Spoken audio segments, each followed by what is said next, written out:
తెలుసుకోగలగాలి, వాళ్ళకు ఉన్నటువంటి భౌతిక పరిస్థితి ఏంటిదో ఆలోచించగలగాలి. అలా ఆలోచించినప్పుడు మాత్రమే తను చేసేటువంటి బోధనకు ఒక సార్థక్యం ఉంటుంది.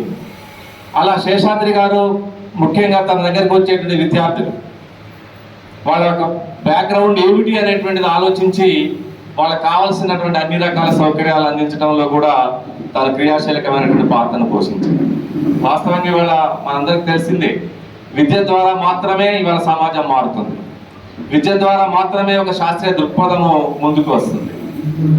విద్య లేకుండా ఇవాళ మన దేశంలో చూసినప్పుడు అనేక సామాజిక అంతరాలు ఉన్నాయి, ఆర్థిక అంతరాలు ఉన్నాయి, అనేక రుగ్మతలు ఉన్నాయి, అనేక అశాస్త్రీయ భావజాలం ఇవాళ మన సమాజంలో చాలా ఉన్నటువంటి విషయం మనందరికీ తెలుసు. అలాంటి పరిస్థితులన్నింటిలో నుంచి బయటికి రావాలి అంటే విద్య ఒకటి మాత్రమే మార్గము, విద్య ద్వారా మాత్రమే మనం సాధించడానికి అవకాశం ఉంటుంది అనేటువంటిది శేషాద్రి గారు ఎప్పుడు తన డిస్కషన్లో చెప్తూ ఉండేవాడు. అలా ఇది జరగాలి అనంటే విద్య స్టాండర్డ్గా విద్య ప్రజలకు అందాలి. విద్య ద్వారా మాత్రమే భావజాలం మారుతుంది, ఒక శాస్త్రీయ ఆలోచన రాగలుగుతుంది తప్ప అది లేకుండా మనం ఏమి చేయలేము. కాబట్టి ఉపాధ్యాయులుగా మనం ఈ విద్యను అందరికీ సమానమైన నాణ్యమైన విద్య అందించడంలో మనం చాలా కృషి చేయాలి. అందులో ఫెడరేషన్ కూడా ముందుండాలని చెప్పి ఎప్పుడు తను అంటూ ఉండేవాడు. వాస్తవానికి కూడా అదే. ఇవాళ ఎవరైనా కానీ ఇవాళ ఏం జరుగుతుంది, ఇవాళ పాలక వర్గాలు అందుకని ఏం చేశాయి, విద్య ద్వారా ఎప్పుడైతే 86 ఆ ప్రాంతాల్లోకి వచ్చిన తర్వాత ఒక సమానమైన అందరికీ ఒకే రకమైన విద్యా విధానం ఉండేది దేశంలో. 86 నూతన విద్యా విధానం వచ్చిన తర్వాత ఏం చేశారు అనంటే ఈ విద్యను మొత్తాన్ని ప్రైవేటైజేషన్ చేసి డివైడ్ చేసేసి ఎవరైతే డబ్బులు పెట్టి కొనుక్కోగలుగుతారో వాళ్ళకు మాత్రమే ఒక నాణ్యమైన విద్యను అందించేటువంటి ఒక పరిస్థితి ఇవాళ దేశంలోకి వెళ్ళునుకుంది. విద్యను అనేక అంతరాలు ఉన్నటువంటి విద్యను చేశారు.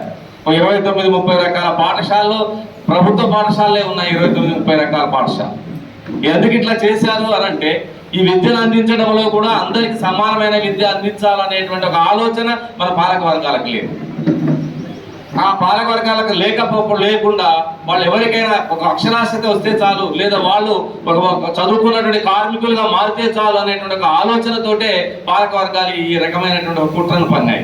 దాన్ని ఆనాడే శేషాద్రి గమనించి తను ఏమన్నాడు అనంటే అందరికీ సమానమైన విద్య కావాలి, మన ఫెడరేషన్ దాని కొరకు కృషి చేయాలి, మనం చేసే ఉద్యమాల్లో ఒక భాగస్వామ్యం కావాలి, అందుకొరకు అందరికి సమానమైన నాణ్యమైన విద్యను మనం ఒక ఎజెండాగా చేయాలి, ప్రైవేటైజేషన్ వ్యతిరేకించాలి, ఒక శాస్త్రీయ విద్యా విధానానికి పోరాడాలి అని చెప్పేసి తను ఎప్పుడు కూడా అంటూ ఉండేవాడు. ఇవాళ పరిస్థితులు మనం కనుక చూసినట్లయితే ఇవాళ చాలా రకాలైనటువంటి అంతరాలు పెరిగినాయి, విద్యలో అంతరాలు పెరిగినాయి, సమాజంలో అంతరాలు పెరుగుతూ ఉన్నాయి. ఒక శాస్త్రీయ భావజాలానికి పోయి అశాస్త్రీయమైనటువంటి భావజాలం ఇవాళ మన ముందుకు వచ్చింది.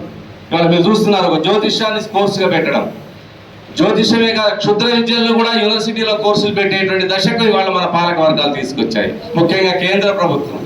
ఈ కేంద్ర ప్రభుత్వము ఇవాళ ఉన్నటువంటి ఈ విద్యారంగాన్ని మొత్తాన్ని వెనక్కి తీసుకువెళ్ళడము, లేకపోతే యూనివర్సిటీస్లలో కూడా మొత్తం పాతకాలపు అశాస్త్రీయ భావజాలాన్ని మొత్తాన్ని కూడా తీసుకురావడము, లేదా సమాజం కొరకు ఎవరైతే పనిచేస్తారో వాళ్ళందరినీ కూడా మరి కేసులు పెట్టి అరెస్ట్ చేసేయడము, ఇలాంటి అనేక రకాలైనటువంటి ఒక పరిస్థితులు ఇవాళ మన కళ్ళ ముందుకు వస్తూ ఉన్నాయి.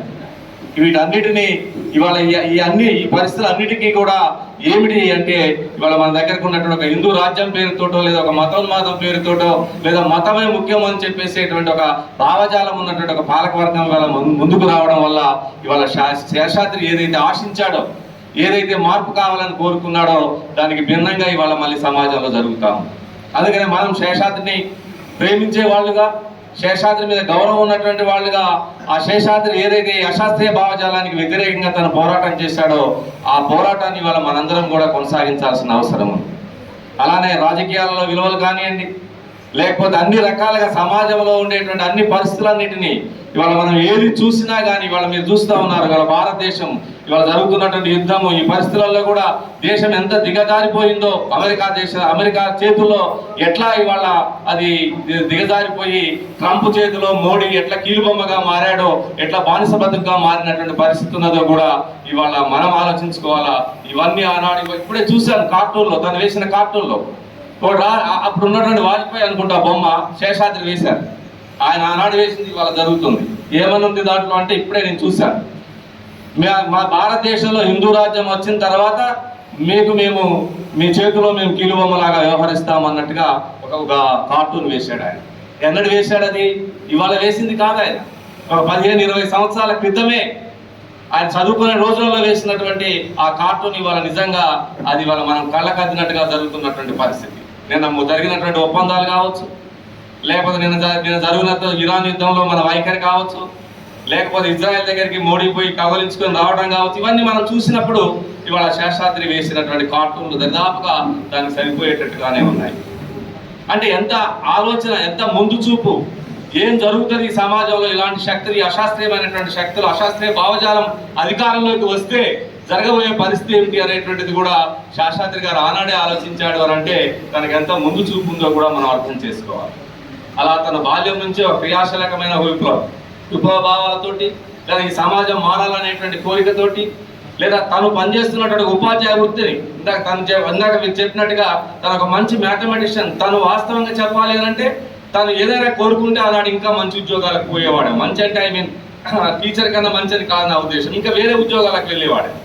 కానీ ఆయన టీచర్ ఉద్యోగాన్ని ఎందుకు కోరుకున్నాడు, టీచర్ ఉద్యోగాలు ఎందుకు కొనసాగాడు అని అంటే తన మాటల్లో చెప్తూ ఉండేవాడు. ఏమిటి అని అంటే సమాజాన్ని మార్చడానికి సంబంధించి, సమాజంతో సజీవ సంబంధం కలిగి ఉండడము, సమాజంలో ఉన్నటువంటి అన్ని రకాల పరిస్థితులు అర్థం చేసుకోవడానికి ఒక ఉపాధ్యాయ వృత్తి ఒక మేలైనటువంటి వృత్తి అన్న, అందుకొరకే నేను వీళ్ళతోటే కలిసి ఉంటాను అనే దాంతో నేను దీంట్లోకి వచ్చాను. నాకు అవకాశాలు చాలా ఉండి నేను ట్రై చేస్తే దొరికేయేమో కానీ నేను ఆలోచించలేదు, ఉపాధ్యాయుడిగా నేను రావాలనుకున్నాను అనేవాడు. అంటే అలాంటి ఒక ఆలోచన వాళ్ళ వాస్తవంగా చెప్పాలి అని అంటే ఈ విద్యారంగం ఇవాళ మనం చాలా మంది ఇక్కడ ఉపాధ్యాయులు ఉన్నాం, కానీ వాళ్ళ జరుగుతున్న దాడి అంతా ఉపాధ్యాయుల మీద జరుగుతూ ఉంది. ఎందుకు జరుగుతూ ఉంది అంటే మన అందరం కూడా శేషాద్రి గారి లాగా ఆలోచించకపోవడమే. శేషాద్రి లాగా మనం కూడా మన జీవితాలను ఉపాధ్యాయుడిగా, వృత్తిగా ఉపాధ్యాయుడిగా, ప్రవృత్తిగా కూడా ఉపాధ్యాయుడిగా ఉండగలగడం అనేటువంటిది ఇవాళ శేషాద్రి గురించి మనం నేర్చుకోవాల్సిన అవసరం.